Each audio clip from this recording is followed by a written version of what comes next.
mission of our time. So thank you for what you do, and please be safe. Thank you.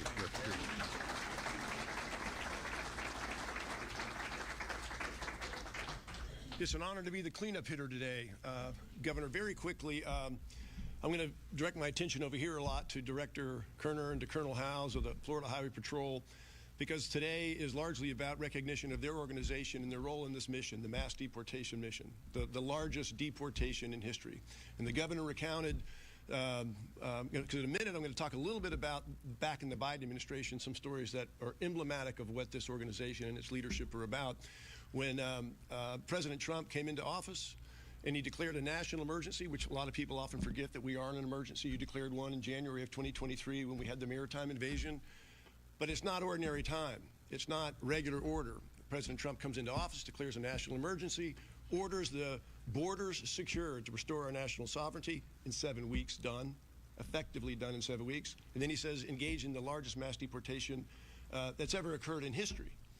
And he knew at the time that he did that, that the federal capabilities, the resources, the material, all the stuff you need to do stuff on a grand scale, they didn't have it. They had to rely on the states. They had to rely on local law enforcement. They had to rely on these force multipliers to make this thing happen.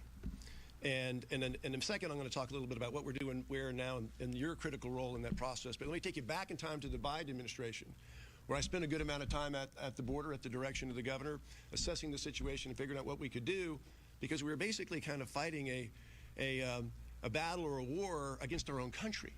Our own country had given up on its sovereignty and opened the borders, and there was no law and order, and all of the badness that accompanies that, drugs, human trafficking, sex trafficking, all that bundle of badness was coming in, and the leadership in this state, that many of whom are sitting right here in front of us, we're going to do whatever we could. We weren't going to say, that's the immigration. It's a federal thing. We're going to just take care of business in our state of Florida. We did everything we could.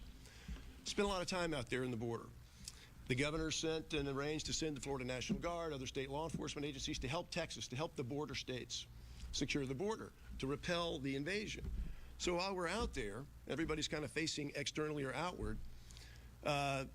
These highway patrol guys are very interested in forming relationships with law and order sheriffs, particularly in these sanctuary states along the southwest border. And they start moving in a few counties talking to these sheriffs that are islands, that are alone, these law and order sheriffs that want to protect the people in their county from this immigration invasion. So in addition to being on the border with the highway patrol looking outward, these guys are trying to find a way to help with the problem with the law and order sheriffs inside the country. So they did.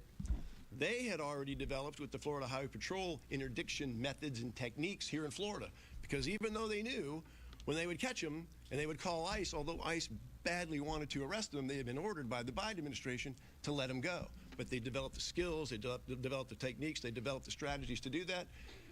And then they brought these sheriffs in these blue states, in these sanctuary states, these on their own little islands to Florida to train them, to bring them here. The Florida Sheriff's Association hosted them at their annual convention. And we brought in, and there was a national leadership demonstrated where there was none nationally. And Governor DeSantis and you all stepped up and took care of business. And that is where I first had got my eyes on these guys. They have the right mindset. They have the right culture. They don't sit around in offices. They make things happen. Biden administration ends. President Trump comes in. We pick up the story where I was before. Time to step up. First thing I do, second day on the job, I go to Washington to say, to DHS headquarters, ICE headquarters, and I said, I'm here on behalf of you all and you, Governor, because you all and the Florida legislature have determined this is the state's highest priority. We are lockstep with President Trump. You can't do it without us, and we're going to be your best state. And we've got some guys who I took with me up there on my first visit and said, these are the guys that are going to do it. They know how to do it, and they're the ones that know their state like the back of their hand. Every road, every nook, every cranny. They're not limited to county jurisdictions like a sheriff is. They are statewide. They go anywhere. They have complete authority, and they have the right mindset. So we came back. We went to work. You all were the first in the country to have the 287G. Your director has badge number 1. He has badge number 1, and his folks for the last 6 months have been on the roads of Florida. They know how to do it. They have the methods. They have the strategies. They have the techniques. They have the tactics. And there's 1,800 or so of them that have been doing this for 6 months. Within the last week, I think the numbers within the last week, we had last week 1,200 sheriff deputies that are now online, We had 650 FDLE agents that are now online. Other state agencies, Commissioner Simpson, your organization is online. And so what you have seen for the last 6 months, that's the best in the country, it's a warm-up. It is just a warm-up. And so now these strike teams that you're talking about with this new unit is going to have on it sheriff deputies that nobody knows their counties like a sheriff. You're going to have other state law enforcement agencies. You're going to have the highway patrol folks. Now that the detention capacity, the work that you've done and that you all have done on the detention capacity, we're no longer capped at that, where we're having to modulate and kind of tone down the effort that we're applying. So I think it's going to skyrocket. It's going to take off. Now, whenever I make remarks about what my overall view is of the find, sort, detain, deport process, much of the amazing credit goes to Kevin Guthrie, the Division of Emergency Management, the Florida National Guard, for increasing this detention capacity. That's fundamental, that's key and essential. And Kevin Guthrie, the Director of Emergency Management that everybody knows from hurricanes and all that, and his work on Alligator Alcatraz, is due credit. And he is amazing. He is an international star in the setting of making things happen in mass and scale. Well, so are these folks, in your organization and this leadership right now. So you all created the blueprint, initial blueprint of how a law and order state fights the battle. Governor, you commissioned and sent out the Florida Blueprint 1.0 back in May that had in it this thing that is now Alligator Alcatraz. The blueprint of how you do this, how state and local help the federal government accomplish the mass immigration enforcement mission. So this organization and your organization, we're ready for 2.0. Once you give us the green light, we're ready to talk about 2.0 because the situation is fluid, it's adapted, we've learned lots of lessons, and we are ready to have Blueprint 2.0 of how you do this, how you scale this. And as the President said after 2 weeks ago, Florida, great job. You've crushed it. Now go forth and help us show these other states how to do it. We're ready to do it. Okay.